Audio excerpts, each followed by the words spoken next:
अस्सलाम वालेकुम। तो लास्ट वीडियो हमने डिस्कस किया था स्ट्रेप्टोकोकस पायोजेनिस को। इस केस में इस लेक्चर में हम डिस्कस करेंगे स्ट्रेप्टोकोकस निमोनिया को। स्ट्रेप्टोकोकस निमोनिया भी हमारे पास चेंज की फॉर्म में ग्रो करता है और हमारे पास क्या काज करवाता है, निमोनिया। ठीक है, कुछ हमारे पास दोनों की कॉमन कैरेक्टरिस्टिक्स है, जैसे हमारे पास दोनों के दोनों कैटालेज नेगेटिव है, स्पोर्स नहीं बनाएंगे, इसके अलावा नॉन मोटाइल होते हैं और फैकल्टेटिव एनारोब्स होते हैं। ठीक है, ये हमारे पास एरोबिक मीडिया में भी ग्रो करते हैं और एनारोबिक मीडिया में भी ग्रो करते हैं। इसके अलावा हमारे पास एक्स्ट्रा प्रॉपर्टीज देखते हैं स्ट्रेप्टोकोकस निमोनिया की। सबसे पहले हमारे पास जो एक्स्ट्रा प्रॉपर्टी है वो हमारे पास ये डिप्लोकोकाई की फॉर्म में भी एग्जिस्ट करते हैं। ठीक है, इसके बाद जो हमारे पास स्ट्रेप्टोकोकस पायोजेनिस थी वो उसमें हमारे पास बीटा हिमोलिसिस हो रही थी, इसमें हमारे पास अल्फा हिमोलिसिस होती है, जिसे हम ग्रीन हिमोलिसिस भी कहते हैं। इसे हम ग्रीन हिमोलिसिस क्यों कहते हैं? क्योंकि हमारे पास स्ट्रेप्टोकोकस निमोनिया है वो हमारे पास हाइड्रोजन पेरोक्साइड प्रोड्यूस करता है। हाइड्रोजन पेरोक्साइड क्या करता है, हमारे पास हीमोग्लोबिन को कन्वर्ट कर देता है मेट हीमोग्लोबिन में। मेट हीमोग्लोबिन का कौन सा कलर होता है? ग्रीन। ठीक है, तो जब भी हम ब्लड एगर पे स्ट्रेप्टोकोकस निमोनिया को ग्रो करवाएंगे तो क्या होगा, हिमोलिसिस होगी तो साथ हमारे पास हाइड्रोजन पेरोक्साइड हीमोग्लोबिन को मेट हीमोग्लोबिन में कन्वर्ट कर देगा, जिसके रिजल्ट में हमारे पास ब्लड एगर पे ग्रीन कलर की हीमोग्लोबिन हमें नजर आएगी। अब अल्फा हिमोलिसिस हमें दो बैक्टीरिया में देखने को मिलती है, स्ट्रेप्टोकोकस निमोनिया एंड स्ट्रेप्टोकोकस वाइरिडियंस।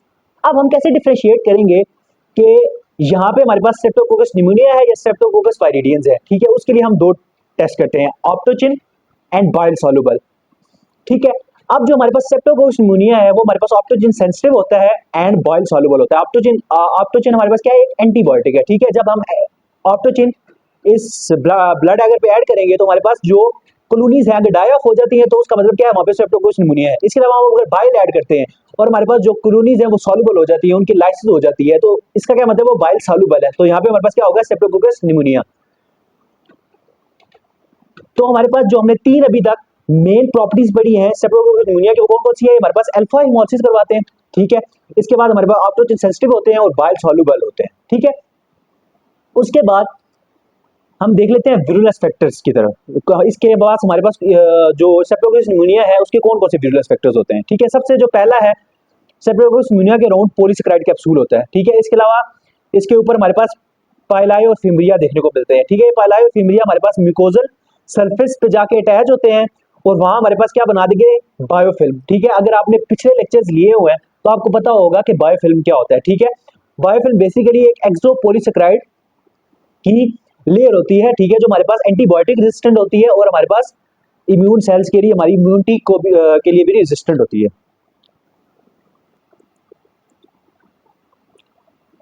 अब पहला विरुलेंस फैक्टर हमारे पास क्या हो गया कि एक तो हमारे पास पॉलीसैकेराइड कैप्सूल है, दूसरा हमारे पास पाइलाई और फिमरिया है जो हमारे पास, जिसकी मदद से बैक्टीरिया हमारे पास अटैच हो जाएगा म्यूकोजल में सरफेस पे और हमारे पास बायोफिल्म बना देगा। ठीक है, इसके अलावा हमारे पास की जो सेल वॉल होती है, ठीक है, बैक्टीरिया की, उस पे हमारे पास एक प्रोटीन होती है न्यूमोकोकल PSPA। ठीक है, न्यूमोकोकल प्रोटीन ए। ओके, ये हमारे पास क्या करवाती है, ऑप्सोनाइजेशन को प्रिवेंट करवाती है। ठीक है, ऑप्सोनाइजेशन के रिजल्ट में क्या होता है कि हमारे पास एंटीजन होती है, उसके ऊपर एंटीबॉडी आके बाइंड करती है और साथ हमारे पास कंप्लीमेंट प्रोटीन आके अटैच होती है। उस कंप्लीमेंट प्रोटीन के ऊपर हमारे पास मैक्रोफेज या न्यूट्रोफिल आके मैक्रोफेज आके अटैच होता है और हमारे पास फैगोसाइटोसिस करवा देता है एंटीजन की। ठीक है, ये हमारे पास क्या करवाते हैं, ऑप्सोनाइजेशन को प्रिवेंट करवा देता है हमारे पास PSPA। ठीक है, और हमारे पास डिस्ट्रक्शन ऑफ बैक्टीरिया को भी क्या करवा देता है, प्रिवेंट करवा देता है। ठीक है, इसके बाद अब आपको पता होना चाहिए कि जो नॉर्मली जो स्ट्रेप्टोकोकस निमोनिया है इसकी कोलोनाइजेशन हमारी बॉडी में कहाँ होती है? ठीक है, नोज में होती है एंड पैरानेजल साइनसेस में। ओके, अब सबसे पहले हमने इसकी प्रॉपर्टीज देखी, तीन मेन प्रॉपर्टीज, अल्फा हिमोलिसिस करवाते हैं, ऑप्टोजिन सेंसिटिव है, बाइल सॉल्युबल होती है। ठीक है, स्ट्रेप्टोकोकस निमोनिया है। उसके बाद विरुलेंस फैक्टर में हमने क्या देखा, सबसे पहले पॉलीसैकेराइड कैप्सूल, उसके बाद हमारे पास पिलाई और फिमरिया जिसकी मदद से क्या बन रही थी, बायोफिल्म, और इसके अलावा हमारे पास की सेल वॉल में हमारे पास PSPA था, प्रोटीन ए, जो हमारे पास क्या करवाता है, ऑप्सोनाइजेशन को अवॉइड करवाता है और डिस्ट्रक्शन ऑफ बैक्टीरिया को क्या करवाएगा, प्रिवेंट करवाएगा। ठीक है, उसके बाद हम आ जाते हैं टॉक्सिन की तरफ कि हमारे पास जो स्ट्रेप्टोकोकस निमोनिया है हमारे पास कौन कौन से टॉक्सिन प्रोड्यूस करता है। सबसे पहले जो हमारे पास टॉक्सिन प्रोड्यूस करेगा हमारे पास आता है IgA प्रोटीएज। ये हमारे पास क्या करवाएगा, IgA एंटीबॉडी को डिस्ट्रॉय करवा देता है।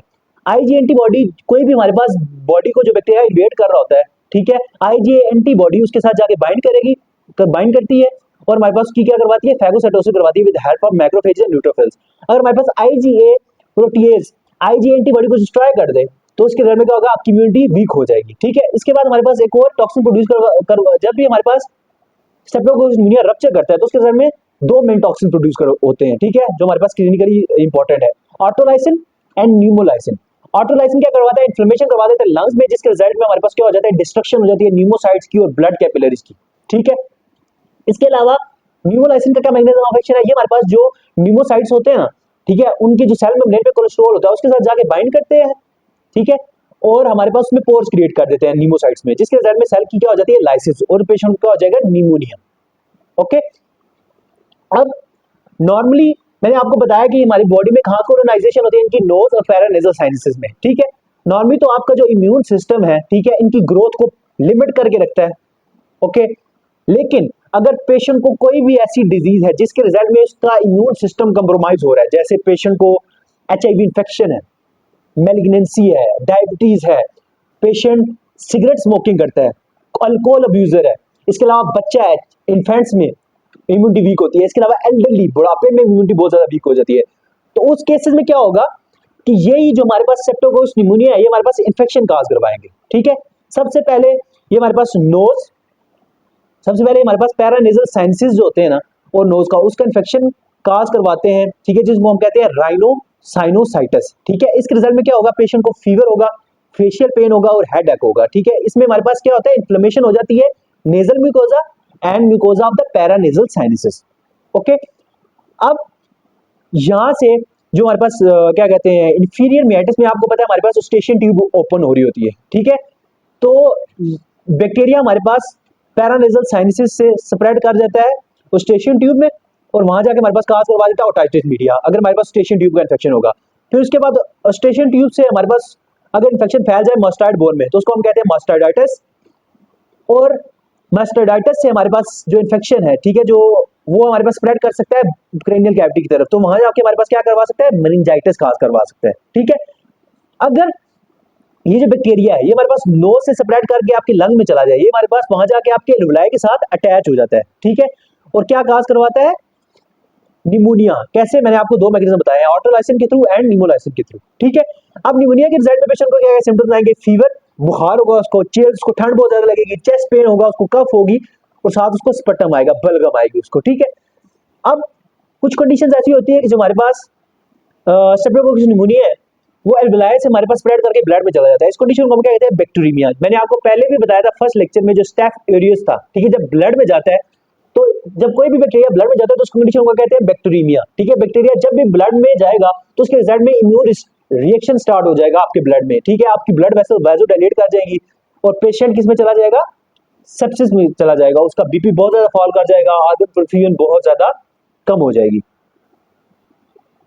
अब नॉर्मली आपको ये पता होना चाहिए जो आपका स्प्लीन है, ठीक है, स्प्लीन आपकी इम्यूनिटी में बहुत इंपॉर्टेंट रोल होता है स्प्लीन का। ठीक है, एक पेशेंट है जिसकी स्प्लीनेक्टोमी हुई है या उसमें स्प्लीन फंक्शनल नहीं है, like in case of sickle cell anaemia के इसमें स्प्लीन फंक्शनल नहीं रहती, तो उसमें सेप्सिस के चांस बढ़ जाते हैं। ठीक है, क्यों, क्योंकि आपका इम्यून सिस्टम ऑलरेडी वीक है। ठीक है, वो बैक्टीरिया जो आपके ब्लड में आ गया उसके अगेंस्ट आपकी बॉडी डिफेंस मैकेनिज्म प्रोवाइड नहीं कर पाएगी। अब ब्लड में आने के बाद बैक्टीरिया, ठीक है, आपको पता है कि स्प्रेड कर सकता है। ठीक है, ब्रेन में जा सकता है, ब्रेन एब्सेस काज करवा सकता है, मेनिंजाइटिस काज करवा सकता है। हार्ट में जाएगा, वहां इन्फेक्टिव एंडोकार्डाइटिस काज करवा सकता है। ठीक है, वॉल्स में वेजिटेशन बना लेगा। ठीक है, जॉइंट में जाके सेप्टिक आर्थराइटिस काज करवा सकता है। अगर पेशेंट को ऑलरेडी पोर्टल हाइपरटेंशन है तो उसमें पेरिटोनाइटिस भी काज करवा सकता है। ठीक है, इसके बाद हम आ जाते हैं डायग्नोसिस की तरफ।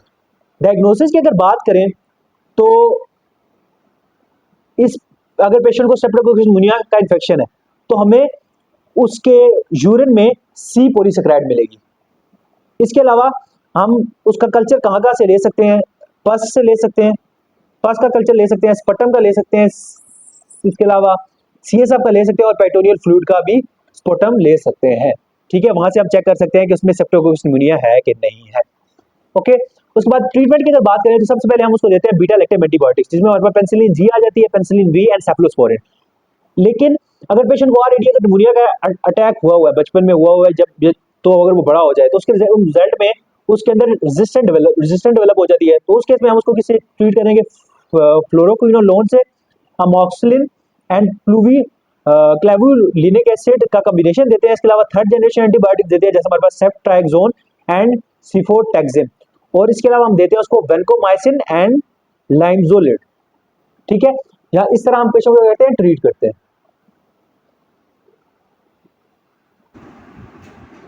अब ये जो हमारे पास पेशेंट है, ये हमारे पास है मैस्टॉइडाइटिस का। ठीक है, ये हमारे पास अगर यहाँ से इन्फेक्शन उसके ब्रेन में भी स्प्रेड कर सकता है और हमारे पास मेनिंजाइटिस काज करवा सकता है।